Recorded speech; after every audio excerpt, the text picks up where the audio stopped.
All right, let's talk about choosing a school for your kid. It's one of the biggest, most emotionally charged decisions any parent can make, right? It feels so incredibly personal. You're deciding their future, their safety, their happiness.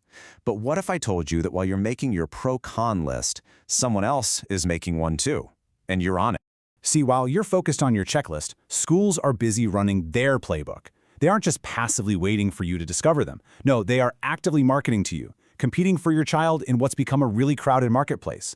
So in this explainer, we're going to pull back the curtain and decode that very playbook. So, first things first, let's start from the parent's perspective. When you're looking at schools, what are your absolute deal breakers? What are the things that shoot right to the top of that checklist? To get a really clear answer, we're going to look at a recent study from the World Journal of Advanced Research and Reviews.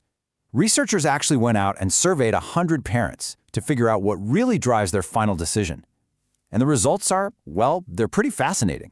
So the number one factor, and it's by a huge margin, a massive 92% of parents said safety and security is their absolute top priority. Before academics, before the fancy science labs, they just need to know their kid will be safe. It's the bedrock, the foundation that every school has to address. But check this out. Coming in at a really strong second place is co-curriculars. Yep, 82% of parents are prioritizing things like sports, drama clubs, and music. This tells you something really important. Parents aren't just looking for a place to learn math. They want an environment that's going to help build a well-rounded person. And here's where it gets really surprising. Look at that number. Only 34% of parents listed tuition fees as a key factor. Now, of course money matters. Nobody's saying it doesn't. But what this shows is that for most families, if they believe a school is safe and offers a great, well-rounded education, they will stretch to make it work financially. And of course, the other heavy hitters are still on the list. You've got teacher qualifications and a school's academic reputation right up there at 77 and 75%. And there's this really strong belief from 71% of parents that a higher price tag equals better facilities. So that's the parent's mindset. Now, let's flip the script and see how schools use this info. Okay, time for a pivot. Because knowing what parents want is only half the story. The other half is how schools take that knowledge and use it to compete. Welcome, my friends, to the school market. And what's fueling all this competition? Well, it's a clear preference. That same study found that a majority of parents, 56% of them, preferred private schools.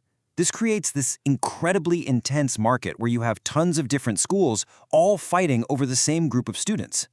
You know, this quote from a parent in the study just nails the perception perfectly. There's this fundamental belief that private schools are just managed better, and because of that, the quality of education is better. Now, whether that's always true or not, that perception is what drives a school's entire marketing strategy. And boy, do they market aggressively. A study in the Corvinus Journal of Sociology laid it all out. The really high-fee schools, they might go for TV and newspaper ads. The more moderate ones, you'll see billboards, maybe even door-to-door campaigns. Some schools will even appeal directly to community identities like caste and religion to build that initial trust. But look at that bottom row. The great equalizer is social media. Everybody is playing in that digital sandbox.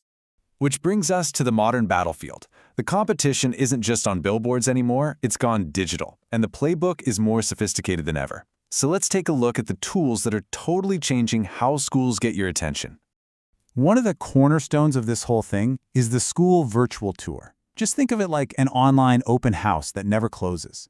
For a lot of families, it's the very first impression they get of a school, a little window into that world, and it's available 24/7 right on your phone or laptop. But listen, this is not just some random walkthrough with a camera. It's a carefully choreographed journey. The route is strategically planned to make you feel a certain way. It starts with a big warm welcome at the entrance. Then it guides you through the important academic spaces, shows off the wow factor spots like a cool tech lab, and then it finishes in social spaces to leave you with that warm, fuzzy feeling of community. Every single step is intentional. And the digital strategy gets even more personal. A virtual tour is public for everyone to see, but there's one app that's become a secret weapon for turning a simple question into a signed-up student, and that's WhatsApp. It is so much more than a messaging app in this game. So schools are using WhatsApp Business like a tiny, powerful customer management system, a CRM. It's a whole process. Your inquiry isn't just answered, it's saved with your name, your neighborhood, and even a tag for how interested you seem. Then that info is used to create these super targeted broadcast lists. They use color-coded labels to track your journey from low interest all the way to admission done. It's a highly organized, highly personal system for making sure they stay on your radar. So, you step back and look at all of this, the intense focus on what parents want, the competitive marketing tactics, the super sophisticated digital playbook, and it makes you wonder, at what point does education stop being just about learning and start becoming a business? I mean, just think about the promises schools are making. They're framed as selling points. They aren't just offering an education, they're selling a product. The product might be a superior English education, sometimes signaled by hiring teachers from a specific region. Another selling point is total security, or even the promise to discipline and reform a challenging child. And those huge buildings and shiny new facilities? Those are product features designed to catch a customer's eye. You can see this shift most clearly in the language. The words we used to use for education, students, learning, community are being swapped out for the language of business, consumers, product, clientele. And that's not just a change in vocabulary, it's a fundamental change in the entire mindset. And this quote from a researcher named Jayati Jha really just captures the whole tension perfectly. In this new model, the consumers are children who don't get a say, and the buyers are their parents, who are driven by this really powerful, understandable anxiety to buy the most secure future they possibly can for their kids. It just lays bare all the complex forces at play here.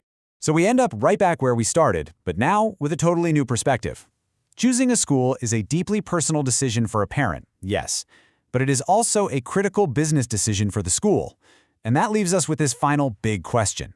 When education becomes a marketplace and schools start competing like brands, who really wins? Is it the parent who finds the perfect product? The school that wins the most market share? Or is it, as we all hope, the student who's supposed to be at the very center of it all?